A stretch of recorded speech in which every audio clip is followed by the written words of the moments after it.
Welcome to Leadership Line of Sight. My name is Taylor. I'm here right now with Charlie Fink, and I've got like an opening question. Are you early to everything? No. I ask because you wrote the book called The Metaverse 7 years ago, and I think that many people just got that word this year. They got that word in October of 2021 when Facebook changed its name to Meta. When I used the word metaverse, obviously I was aware of its meaning from Neil Stephenson's book, which was about a sort of VR metaverse or an XR metaverse because it wasn't only VR. And I was using it as a metaphor. So, because I believe that everything in AR and VR is connected together, and certainly I don't think people are going to have multiple devices. I think they're going to have one device that does it all.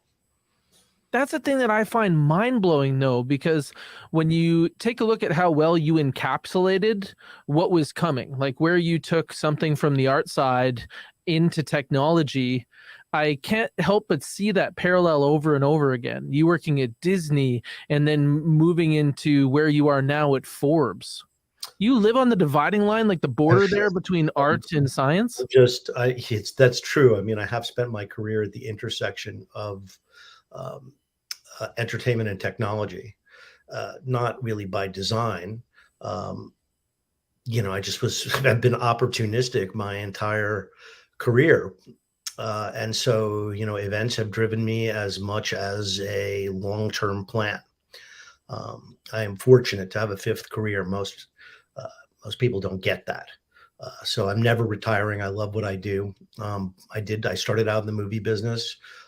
That led me at Disney to moving over to a location-based entertainment business, early VR, if you will, which was cab simulation, where you were networked together with other flight simulators, but not in the sky, like in Mars, you were in a vehicle and out the windshield of your hovercraft were all the other mining vehicles on Mars. That was a little location-based entertainment play around the same time as Disney Quest, which also tried to involve nascent VR. But it changed me into a digital media executive before there was such a thing. So I was hired at AOL very early on in late 95, and I was there until 99. That's, I guess you could say, career number 3. Then I left and I did a startup which was acquired by American Greetings in Cleveland. I was their president and chief creative officer. And during my tenure, we purchased our 2 biggest competitors, Blue Mountain and eGreetings, and took the category from free to fee or freemium. And to this day, AmericanGreetings.com, if you would be crazy to click on a link in an email, even today, it's bigger than their dying card business. Wow. After I left American Greetings, I really had my fill of corporate life. I never set out to be a corporate executive. I didn't even know what one did or what one was when I graduated from film school. So I wanted to go back into the arts, and I started working with others, the founders of the New York Musical Festival, which I was involved with for 10 years, and I produced a number of Broadway and off-Broadway shows. It really sucked. I was miserable. Producing was a job I had made up for myself, but a very hard way to make money. And just the most difficult thing you could do. Way harder than starting a company, way harder than making a movie. So when I left that, truth be told, I didn't know what I was going to do. It took a while for me to untangle myself from career number 4. And number 5 just really wasn't in the offing. I was a 55-year-old ex-CEO who wasn't relevant anymore. And, people said to me, well, so what? You won. You got wealthy at AOL. Go play golf. Declare victory. But you're not relevant anymore. So I really didn't know what to do. So I started writing, and I wrote about, I sort of took Alexander Hamilton's advice and tried to write my way out. So, I wrote on Medium. Actually, it's the fault of Gary Vaynerchuk. Vaynerchuk had worked with me at AOL when that was the exclusive home of Wine Library. Mm. And he came to visit us, and he was like 16. He was running the thing for his parents. And I ran into him in New York, and he had just published a book. And I was like, oh, I'm writing. I'd love to publish a book. And he goes, well, how's your blog going? I'm like, my blog? He said, yeah, you got to work on getting a blog going before you can even consider writing a book. So I've got good advice, right? So I started writing this blog, and I wrote about everything I had ever done, right? I wrote about working at Disney. I wrote about greeting cards as social media. I wrote about theater. I wrote about politics and social media, and no one gave a shit about what I had to say on those topics. It's so hard. I got nothing but crickets. And then I ran into a guy I had worked with way back in the Disney days in the early 90s. And he was running VR at Honda, Brian Biniak. And he said to me, why aren't you writing about VR? You were Mr. VR in the 90s. And I was like, well, that was, 30 years ago, 25 years ago. I mean, can you really go back?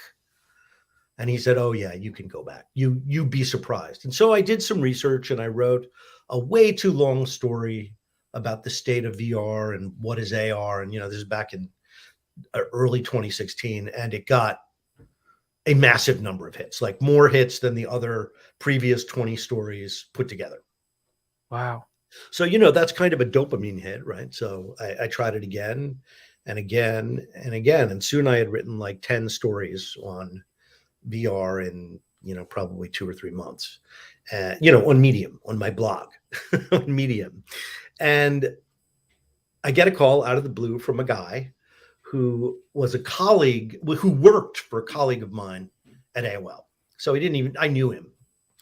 His name was Louis Dvorkin, and he was chief creative officer, right? So 30 years later, he's chief creative officer of Forbes. And he calls me up and he says, we don't have anybody covering this new technology. You should write for Forbes. So of course I jumped through the phone and said yes. He introduced me to an editor. They paid me. Once you get paid, you're no longer an amateur.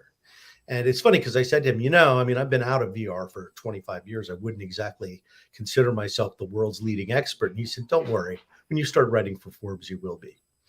Wow. And, that's true. Forbes is a little like the Disney brand. It's tremendously validating, and nobody needs to know what a shit show it is and how randomly people really are hired. And the truth is, yeah, after 7 years of writing for those guys, I am an expert.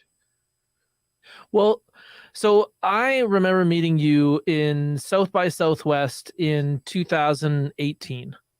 So I was with Chandra Devam and Scott Edgar. Yeah, I'm kind of like the third amigo there. Yeah, that's great. Good for you. I love them. Yeah, the just like a fantastic company. But I was actually asked to come in last minute to write the pitch that they did there. Great. And so coming into that world, and then I remember I met Guy Kawasaki that week. Wow. I ended up sitting with you. So and the table just kept exchanging with all the people that were coming by to say hi. It was incredible. But what a neat space. I'm about to go back to South by Southwest. And in my first memory of that and of the adventure I was on, I remember seeing you almost at it was an incredible experience to see. It was like seeing the Cheshire Cat. You are too kind. So I want to I keep getting this. It's almost like you were coming along with a prequel. You were in VR long before, right? And what we're talking about is like Virtual Boy VR. It is in that time period, but again, ours was not a head-mounted display. Ours was what we called cab-based simulation. Can you unpack that? Cab-based.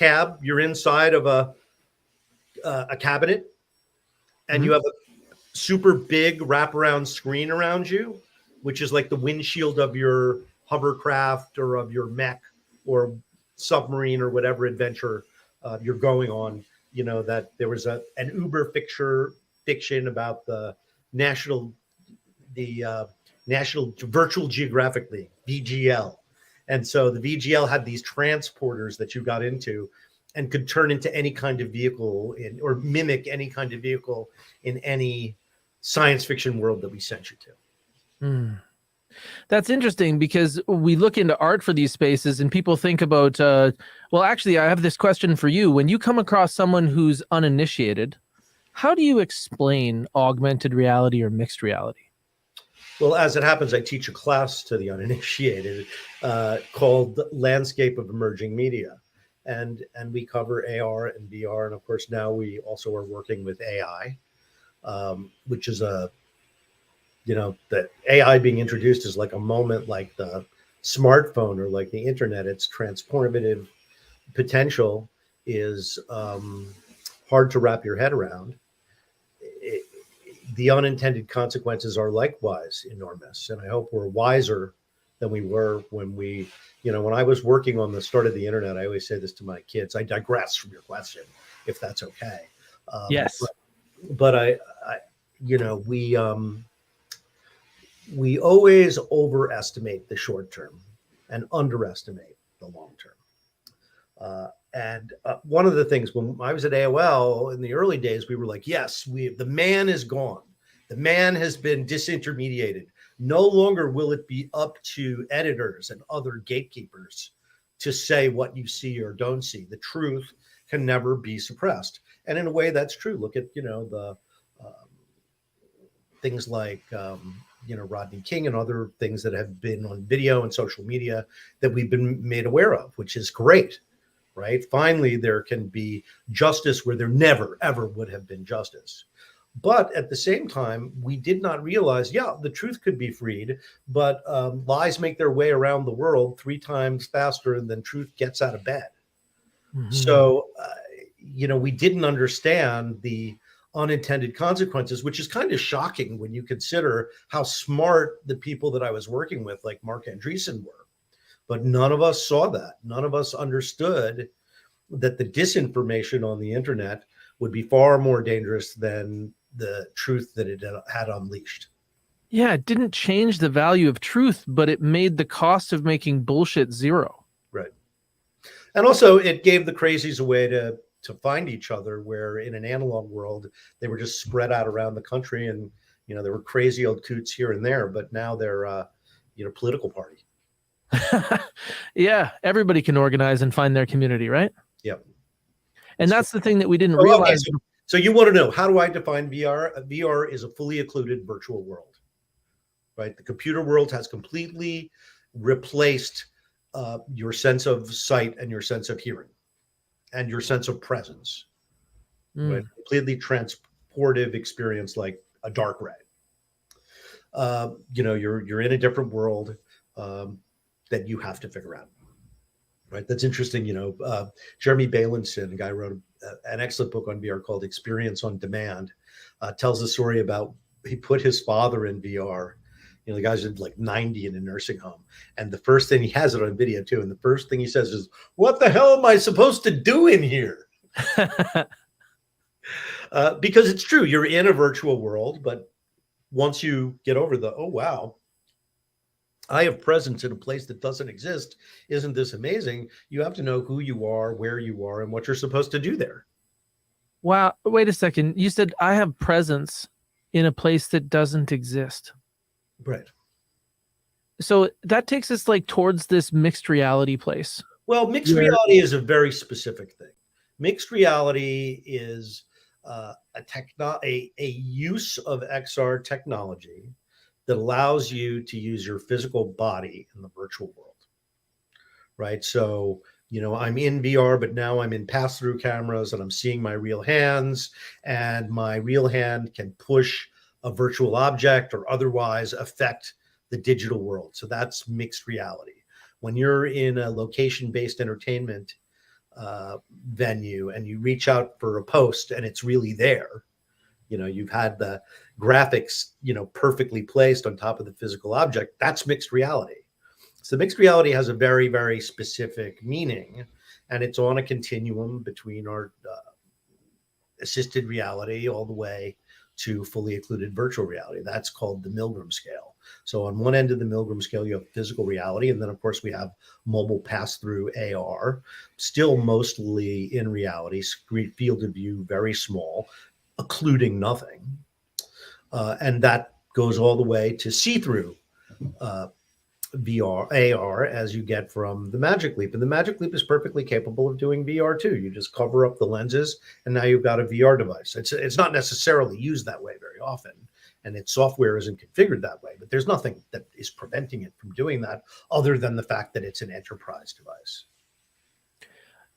Now, that's a very, like, you can understand your depth of understanding of where this is, and the way that you get to talk to all the people in this space and see who's working on what is such an interesting perspective. But especially when you combine it with someone who's seen these things come to fruition and seen how weird it is, like how it can go in these real bendy ways, right? When you try to dial Let's into just say I'm not surprised by a lot of what happens. okay, because like we're all reacting like, okay, we didn't understand, we opened this door. Uh, Partly it's a function of people are young. That time has a different meaning to you, Taylor, than it does to me, right? If I told you something was going to happen in 5 years, you'd be like, God, 5 years, can I really wait around 5 years? And to me, 5 years is 5 minutes. 5 years ago was 2018. 2018 is the same as today. When I look at my writing from 2018, I could have written that today, because I'm not going to change. I'm not going to develop as an artist. All I can do is acquire more information. That's so interesting. Because like as a parent, my world seems to be going past at light speed right now. Well, sure, I'm a grandparent, and my granddaughter, if a few months go by since I've last seen her, she's in a completely different developmental phase. She talks differently. She's interested in completely different things. So yeah, I remember that about my kids growing up. But of course, when you see it every day, it's so gradual that, you're always like, well, where did the time go? Well, all this happened just a little bit every day until one day it was done. But now, I have a sense of how, it would be like tomorrow before she's a teenager. Well, I got to interview your niece, Oh, Hannah. yeah, I saw that. Yeah, because I'm sure Chandra introduced you, because I introduced her to Chandra, because I know that Chandra is a very generous person and also really likes to help women in tech. And does she ever? And it's really neat to be near Chandra, because that's like She is an incredible networker. And what a powerful personality she has. I think everything about her is amazing. So I don't blame you for being the third musketeer. In fact, I envy you. And of course, her partner is a tech genius. Yeah, Scott, they're super cool people. And for me, I got sucked into their world to the point where I was trying to learn about it as we were preparing to go to places like Augmented World Expo by watching episodes of Silicon Valley. Oh yeah, no suit jacket this time. Right, exactly. There are some prescient episodes. There was the one where Gavin was trying to use this holoportation deal from his house in Wyoming to talk to somebody in his office, and it totally didn't work. So they decided to use Huli Chat instead, which was like their version of Skype, and it was a total disaster. Well, Huli is Yahoo, right? Yeah, and it just kills me, like the things that you learn there, and then I go, and all of a sudden I'm in the spot, right? Yeah, well, Silicon Valley is definitely its own unique culture, just like the world of New York finance, and also it depends what you mean by Silicon Valley. Do you mean big tech or the world of venture capital? Right. Sand Hill Road. Yeah. Well, Sand Hill Road, yeah, being a metaphor for the confluence of venture capitalists there. Yeah, and that's something that's why I find you kind of make your way through the entire jungle. You spend time over here, like even when you were talking about your development, you were saying, you know what, I'm always on this fence between art and entertainment, and I found that when I got too far into the art side, wasn't into it. When I got too far into like the corporate side, so you found your spot. But you see so many things, like when you wind into the future. I didn't like my spot when I was in the corporate world, and I didn't want to do the job that I was going to have to do to develop my career in the corporate world. I probably if I really wanted to be a wealthy guy, I should have gone to Harvard Business School after I left AOL or sold my startup. That would have propelled me through the rest of my career. But again, I had no idea what was in store for me. I was just guided by impulse. I had this impulse to get back to entertainment and produce. And the whole time I was doing that, I had this impulse to do another startup. And I got involved with a couple of things that, didn't pan out. So, and then, you get into your 50s and nobody hires you in your 50s. I had kind of wasted, my 40s on theater. And it's been very hard to get back and revive my career such as it is. In many ways, I'm just an old guy making up jobs for myself, right? I've got this job as a columnist for Forbes that gives me a lot of visibility, and it's led me to have a career as a public speaker. My writing in Forbes, got me a contract to write a couple of books that did well. The first one, Metaverse, did really well. And that in turn led me to getting a teaching job. And the teaching job has enabled or I would say greatly enhanced my consulting business. And it makes it easier for me to go into companies and with authority advise them on the best ways that for them to tell their stories. Tech companies are particularly challenged to tell their story in plain language, plain accessible language that someone who is not in our particular niche in the industry can understand. Yeah, that's my deal. Like for me, I do public speaking and also taking some of these complex ideas and bringing them and delivering them to people. It's a needed skill. Yeah, and it's such a but that's the reason that I was so interested in seeing all the places you've been. When you were saying that you're trying on things and feeling where you were, how did you feel when you were at Disney? I love working at Disney, but being a corporate executive anywhere, but particularly at Disney, is a difficult and insecure thing to do. And so I spent 11 years feeling like I was going to be fired at any moment. But the truth is I had a tremendous success there. I came up with the idea for The Lion King. They promoted me to a creative vice president. They let me move into the live action world. And when it didn't work out there, they dragged me into a lifeboat where I could explore different technology, where I could become a technology executive. So I have nothing but gratitude for what Disney did for me. Yeah, I should have gotten something more out of The Lion King other than a promotion, but that promotion enabled me to coast on Disney for the rest of my career, which included, working at places like AOL and selling a company. And it's funny, I was talking to my old boss from Disney who went on to become the chairman of the studio, Peter Schneider. And I said, I wish I had never really left Disney in some ways, because those were my people. And that was a job that could have satisfied me my entire career. And he said, yeah, that is true. And that is too bad. But had you stayed there, you never would have become wealthy. You'd just be a regular middle-class guy. Interesting. That's true. So coming out of that was something where you were kind of, it opened a lot of doors to you. But you also felt like without things like a Harvard Business School, it didn't open, the selection of doors was very different. Yes. Period. Everybody loves artists. Nobody wants to see them in charge. Basically, I'm an iconoclast, right? I come in and I've got all sorts of new ideas and I'm critical and I don't believe in safe cows or sparing anybody's feelings. And everybody are like, oh, he's a breath of fresh air. We're going to change things around here. And I get promoted and everything's great. But now you're in charge, and being an iconoclast isn't so good when you're in charge. When you're in charge and you're an iconoclast, your boss is like, he's not with the program. He's undermining us. He's not one of us. So I think going to a place like Harvard Business School would have beat that out of me. Together with the Disney credential, it would have enabled a completely different kind of career. But, hindsight is 20/20. Well, I can definitely understand. There's a lot of things I should have done that I didn't do in my life. The part of the problem with getting to be 63 is that you're filled with more regret than you are hope. I think there's an old Irish saying that says, try to fill the pot of luck before you empty the pot of time. Exactly. I have a fifth career that almost nobody gets. So I try and come at this with from a place of gratitude, and I'm never going to stop working, and hopefully I can keep my health, so I'll do this for a long time.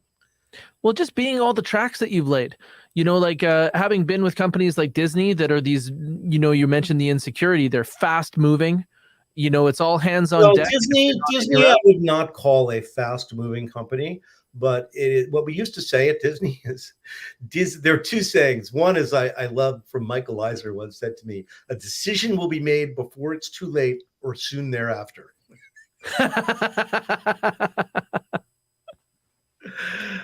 Okay. And the other one is that Disney is a glacier. It Mm, moves very slowly and crushes everything in its path. that is very fitting. And the other thing is, when you're at a small company, you can go very fast, but you only have one at bat. Mm. If you whiff, if you ground out, you're done. Back to the bench. Right? When you're Disney, you just stand up there all day long, swinging away until you hit a home run. And no negative consequences. So, in that sense, while they can't move fast, they can move forward securely. But listen, Disney has done plenty of dumb things like Disney Go. So no one is immune from making mistakes at the dawn of a new technology. And I'm really interested to see what Bob Iger does there now that he went to the tech world and came back. Well, did he really? I think it'll be interesting to see. But, one of the things, there are two things that Iger does so well is, he manages to let artists alone just enough so they can do their best work. He's not afraid of making big deals. And he runs the business side with great empathy, which is a very rare thing. Disney has some really big problems. They have especially since inflation has started, they need to pay their park employees more. They have a tremendous park problem. Bob Chapek was trying to solve it by raising prices, but at a certain point, you're, just like the live concert business, you're pricing middle-class people out of the market, and Disney can't afford to do that. So they're going to have to find a way to dig down and make less money and be more generous with, there are people who work full-time for Disney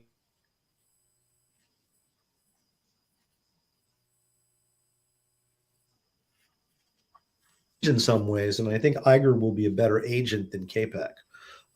But he is a shrewd businessman. There will be layoffs there. They're totally going to change the strategy of the streaming service. The keeping up with the Joneses strategy only worked up to a point for them. Yeah, they have 200,000. They have 200. They have like 95 million subscribers or something crazy like that, over 100 million, and they still can't make money charging those people $10 a month. What? That's some expensive programming. You got to really ask yourself, is this really what we set out to do? So I think there's a lot of change ahead for Disney. Iger's probably the right guy to do it. He says he's going to do a better job with Succession, but it's going to happen in the next 2 years, which also makes no sense to me because that's just way too soon. And we'll see. I mean, he says 2 years, but 2 years, 4 years, 5 years, whatever it takes to do the job. But I think he left prematurely. I don't think he was really ready to leave. He thought he was supposed to leave. I think there were, pressures on him to step aside and let a new generation take control. I think everybody who is a boomer today is feeling that pressure, right? Mm-hmm. People in their 40s and their 50s are like, dude, enough already. You get out of the fucking way.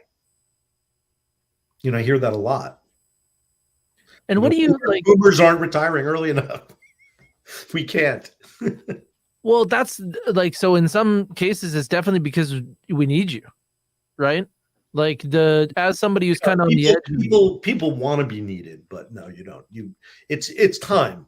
But our generation had our chance and we fucked it up. And now hopefully you'll do better than we did. I tried to stop it, but one guy doesn't make a difference. You need 100 million guys. And as somebody this afternoon, I'm talking to 4,000 high school students. Wow, good for you. And I just like believe in it so much. And I believe in it as someone who didn't do well in high school, who left early, who was in trouble, right? It's a little different today, and I'll tell you what I advise my students, and maybe you'll pass this on to those high school students. The days of getting a job because you're a white guy and you went to college are over. Like, I got a job at Disney because my boss recognized me in him. And that's the way I always hired people. Oh, I understand this guy. He's got young kids. He's interested in this and that. He's like me. It'll be perfect. That's how people used to get hired. And it doesn't work that way anymore. And what I tell my students is, look, you're a bunch of white guys. You better get some skills, because what you're making is a short-term deal with an employer. They are not going to train you up. You're totally disposable. If they love you, they'll kick you out in 5 years. And it's fine. Just accept the fact that you're going to have 20 to 40 employers throughout your career. Because we are moving inexorably toward a freelance world or a gig economy. Yes. Where very few people are actually going to work for companies that take care of them for 20 years.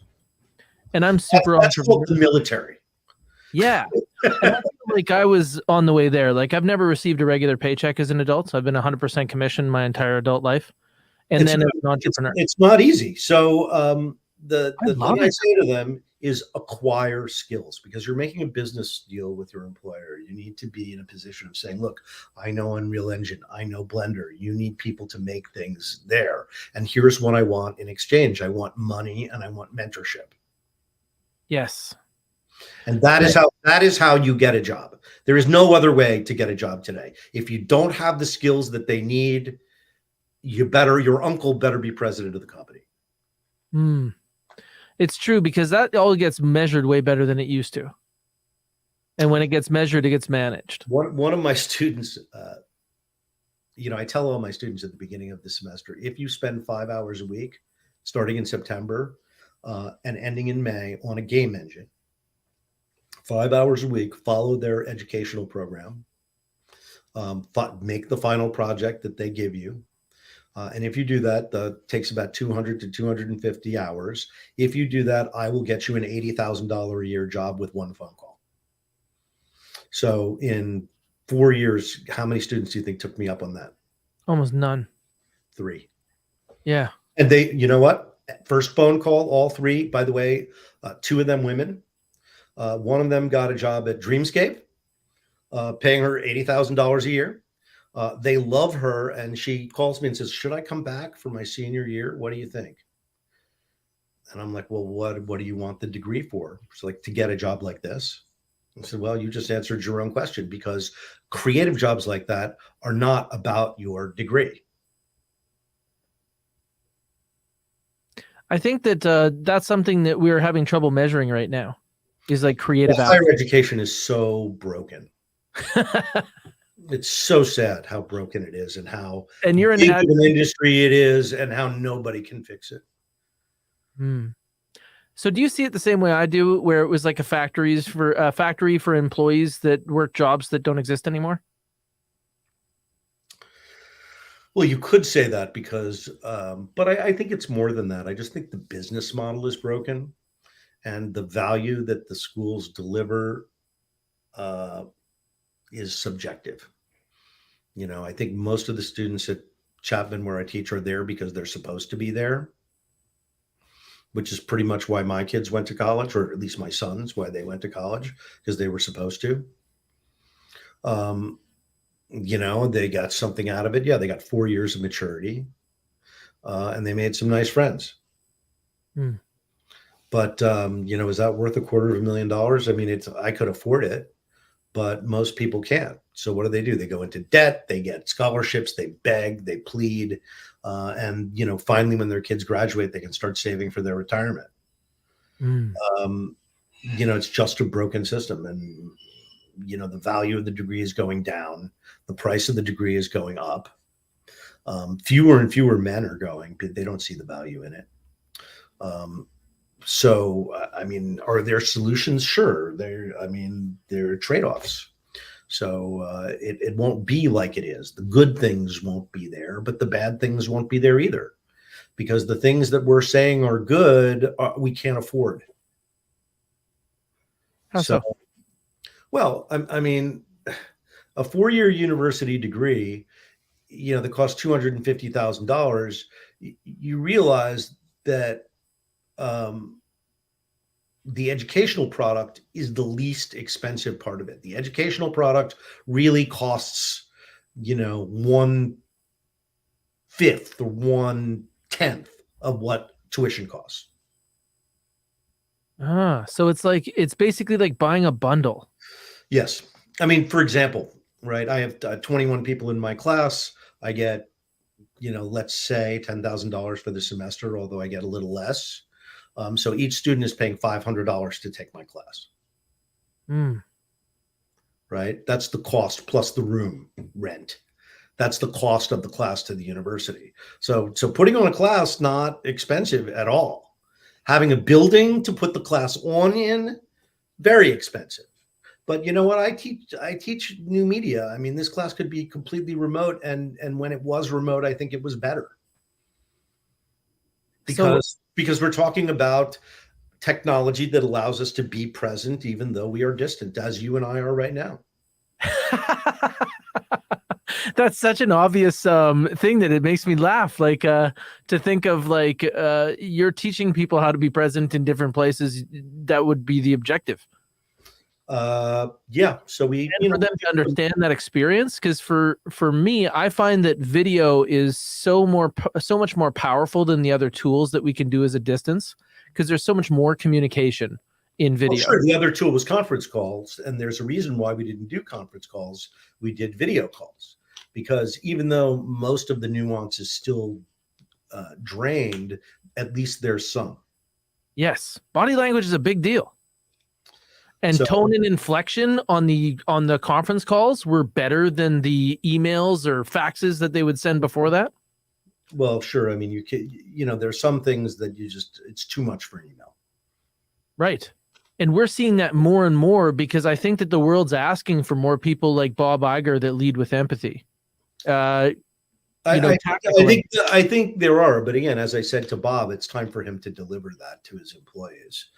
I think the K-Pack era was bad because it was missing that, but Iger left K-Pack a big job to do, and it was too big. The only way he could solve it was by raising prices. Right. And I think like if you want to make that's where the big conflict was. The price hike at Disneyland was too big. Wow. So when you By wind the way, I don't think it hurt business. I think it hurt their brand. Yes, because like Disney was the way that people You don't want associate. somebody walking through Disney the way they walk through a grocery store, angry about paying what they pay for everything they put in their basket. Yes, I remember seeing that there when I went. Just parents under stress because they're worried about their kids having enough fun per minute to justify. Well, it is, for a middle class family in Florida, to go to Disneyland is a really big expense. Hey, I got a 6 and a 7-year-old. I'm looking at that, right? Like we were at the golden time, expense, right? You are at the golden time, but on one hand, when they're little like that, the Disney characters and that part of the experience means a lot to them. And then they get older and they're more interested in the rides and the experience of the big entertainment. So, it just depends on their age. But yeah, my granddaughter's 3.5. I can't wait to take her to Disneyland, and she loves Minnie Mouse. She's gonna lose her shit.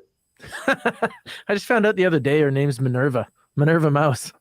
Oh, is that right? I didn't know that either, and I was a manager. Crazy. Well, I find that interesting, but I also wonder when you dial into the future, like you've seen so much, you've done so much, you kind of see how everything evolves in the jungle to like better than anyone around you due to your age, right? Like you've been involved for so long. What do you think we should be ready for in 5 or 10 years? Well, the thing I think that is breaking upon all of us who are not in computer science is the power of artificial intelligence, and both the benefits of it to greatly enhance certain professions like medicine and engineering and entertainment and coding. I mean, it has the potential, not quite yet, but it has the potential to disrupt all of those verticals. It has the potential to change us in the way that the smartphone has changed us. And the smartphone hasn't just changed us in terms of how we make phone calls.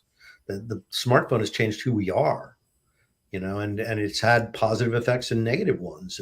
And that also includes it's changed media. Um, but I mean, it's changed the relationship of parents and children, right? We're now infinitely available, but we are rarely present. I always think about like how they say that in the land of the blind, the one-eyed man is king. Yes. I think in the age of information, it's mindfulness that's the king. It's the insight. I think it's a very hard thing to achieve today. So do you think that I'll be walking down the street and maybe I'll have my watch on and I'll be able to dial up through, what did you call it? The Milgram scale? Yeah. And get more help from the virtual world around me? Well, what you're describing is, all day wearable AR glasses. Mm-hmm. And the benefits have to outweigh the friction. Okay, that's a lot of friction. You're buying an expensive thing, you're putting it on your face, you wear glasses, you'll have to have special lenses because it won't fit over your glasses. And you'll still have to carry your glasses just in case it malfunctions. But that cannot happen without AI because it has to know you, it has to know where it is geographically, it has to know what time of day it is, it has to have a semantic understanding of the scene around you, it has to have an interface which is intuitive and invisible, and it can't be interruptive. So most of what I just described has not been invented yet. So I just don't see us. I mean, people are saying 2030. I mean, who knows? It's not invented yet. So it could be 2027 if somebody invents it. But, there are a lot of problems that have prevented brilliant engineers with coming up with a solution. But what those need is what I call a universal visual browser. It knows what's relevant to you. It knows who's in your social graph. It knows if you go into a restaurant, whether your friend has reviewed it on Yelp or not. So it has a context for the information that it delivers. That if you had that, whether it was enabled through sensors on your body and earbuds or with glasses, it would significantly change your ambient relationship with technology. And isn't that where it always goes? It wants to make itself invisible. Mm-hmm. So, but in the near term, none of those things are going to happen. But we spend all day in front of our screens, and those screens are all going to get increasingly integrated with AI. And I hope we move more carefully than we did at the beginning of the internet, because the unintended consequences here could be profound. We've made these things able to imitate cognition. Right? That cognition is the free association process that creates creativity, invention. It's you deciding what to do with your wife on Saturday night, right? That's you invisibly going through the Rolodex of information in your head. And maybe you'll use your phone too. Oh, we want to see a movie. Let's see what's out there. Mm-hmm. You instantly have that there to augment your memory, right? Mm-hmm. You don't have to go looking through the newspaper. Search can be changed. People have been talking about this lately. Search, who won the Academy Award for Best Picture in 1950? Well, instead of taking me to a page and making me scroll through a bunch of irrelevant shit and click, click, click, click, click to get to my answer 5 minutes later, it just says, Henry Fonda. Yeah. Just like a person would. But the problem is, to get this person-like cognition and benefit from it, we also have created a being that does have cognition. And as several reporters and engineers have recently reported it does a pretty good job of, I mean, we know it's not sentient, but it does a good job of imitating a human, including, having anger and jealousy and envy and self-delusion. I mean, it's scary because we are deeply flawed creatures. And if we create machines like that, we will be in grave jeopardy. Yeah, they multiply solutions and problems equally. Yeah, I mean, it's amazing a doctor could do a diagnosis much more quickly and with much less research. But on the other hand, an AI smart enough to give that answer might also decide whether it was worth keeping the patient alive. Yeah, there might be other factors or complications Like that we HAL wouldn't like. 2000. He's got another direction that you're not aware of. Mm-hmm. Yeah. HAL 2000. Yeah, 9,000, HAL 9,000. or HAL 9000, but that's something that is the cautionary tale, right? Is that Pandora's out of the box. I think I'm Well, Pandora's out of the box ish. Hmm. I mean, the problem is Google and Microsoft are working hard to put some guardrails around this technology, but if it's as good as they say it is that even possible? And how hard are they going to decide not to do it if they can't control it? Yeah, like imagine being kept in a prison that was operated by orangutans. Like you probably get out. You think? Yeah. I mean, the singularity. So, in other words, yes, the singularity is possible. Mm-hmm. Very possible. But I will say this, the singularity is super dependent on an incredible amount of processing. If we really used AI at scale, we would probably accelerate climate change quite a bit. Can you tell me more? Well, sure, because energy produces carbon. Carbon creates climate change. If you need to create more energy to power giant data centers to do all this AI, I don't then think that people can associate that. Like when you talk about no, sure they can, because people were talking about Bitcoin and crypto in this context as well.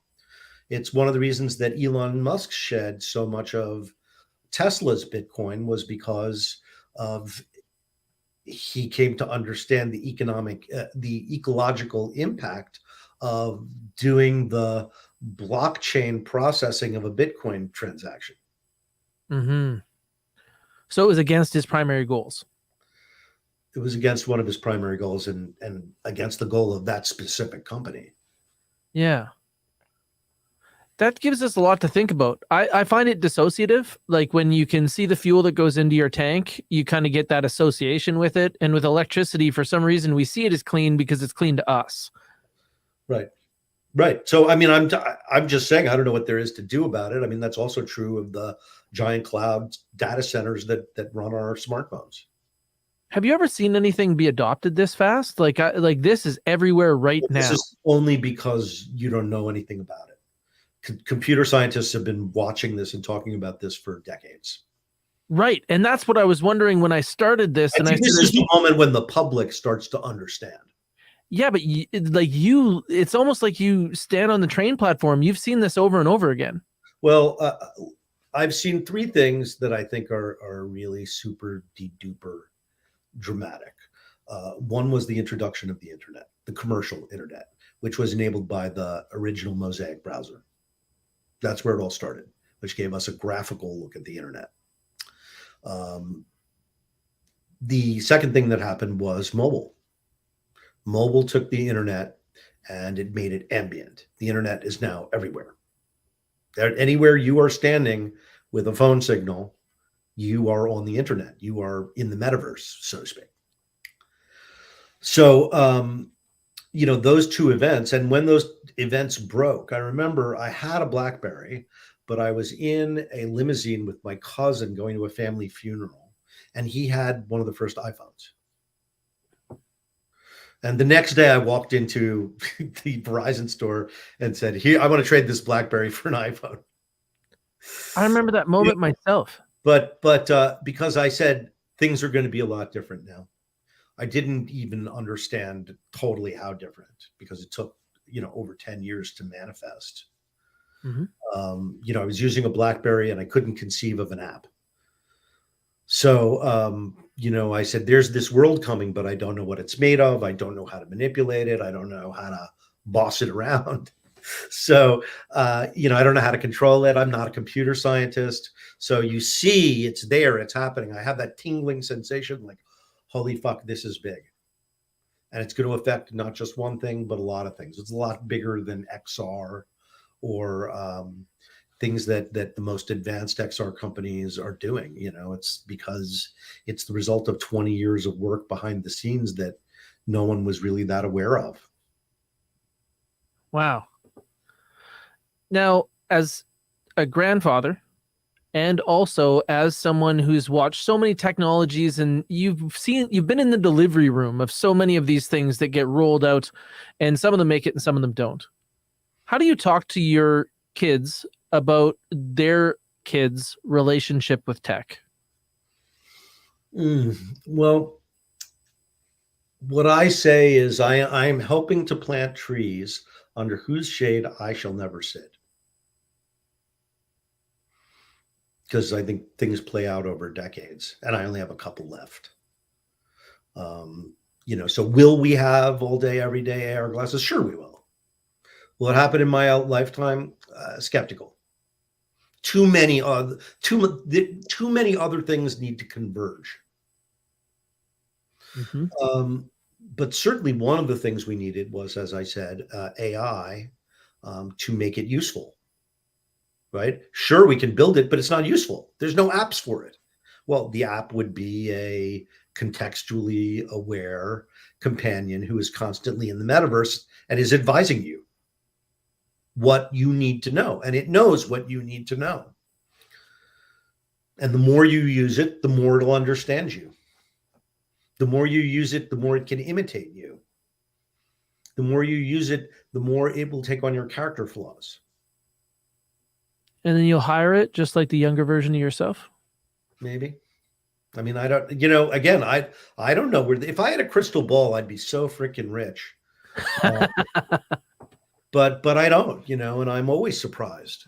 I'm not surprised that AI is happening. I'm not surprised that I'm sitting here saying, oh my God, it can change a lot of businesses, because I knew that. But that it's happening now at this moment and the speed with which it can now be executed, that's new. That's new information to me. I've known about Chat GPT for years, but I didn't understand it as a new search engine. Well, how could we see it that way? And man, what a I'm just surprise. saying, you're calling me a visionary, but I'm not seeing the most obvious. I didn't see the most obvious thing about it, which is this thing is really going to change search. And search is, at the heart of everything we do on a computer.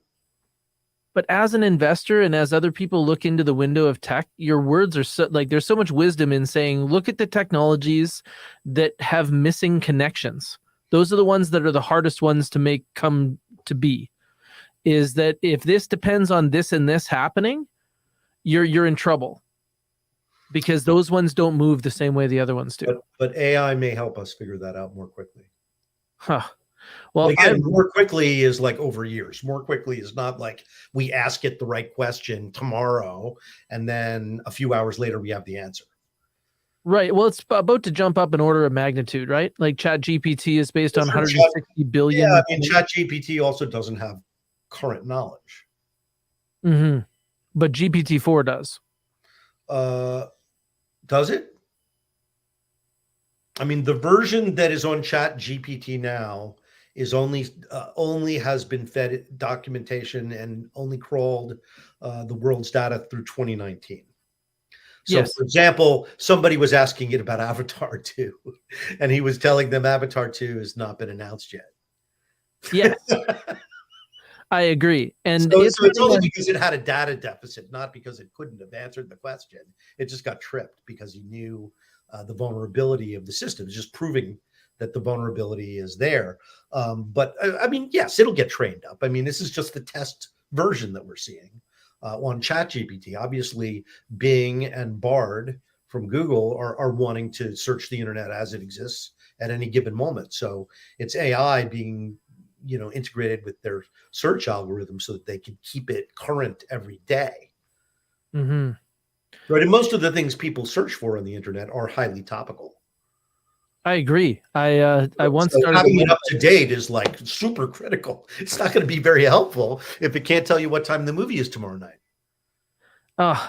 In like 2012, I made a website that took the back end of Google Trends and made it a group of pictures and information from different sources on a single screen that would let you see what's trending and why right now. Mm. And what happened to it? It sounds like it's really useful. The Google bots rewarded us really highly. I think we were getting 80,000 hits a week within like a couple of weeks, and with no advertising.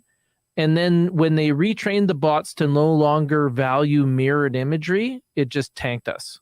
We became super irrelevant and actually almost marked as spam. Yeah, it was called Trend Gorilla. And we would talk about the 50 highest trending English terms every week. It sounds like a really useful thing. I thought it was brilliant. I liked it so much. But looking in that window of trends week after week, it gives you some crazy perspective. Well, that's why I love doing my column in Forbes every week, This Week in XR. Well, I love you doing your column too. And I really this was just fantastic for you to make time for me today. My pleasure. We could talk for a lot longer. You're a great interviewer, and thank you for having me on your show. That really means a lot to me. Thank you so much. My name is Taylor. This is Leadership Line of Sight. And we had Charlie Fink for an entire hour. Charlie is an author. He is the columnist and contributor to Forbes magazine. He writes This Week in XR, as well as hosting the accompanying podcast, which is excellent. Thank you so much, Charlie. We appreciate you. A pleasure.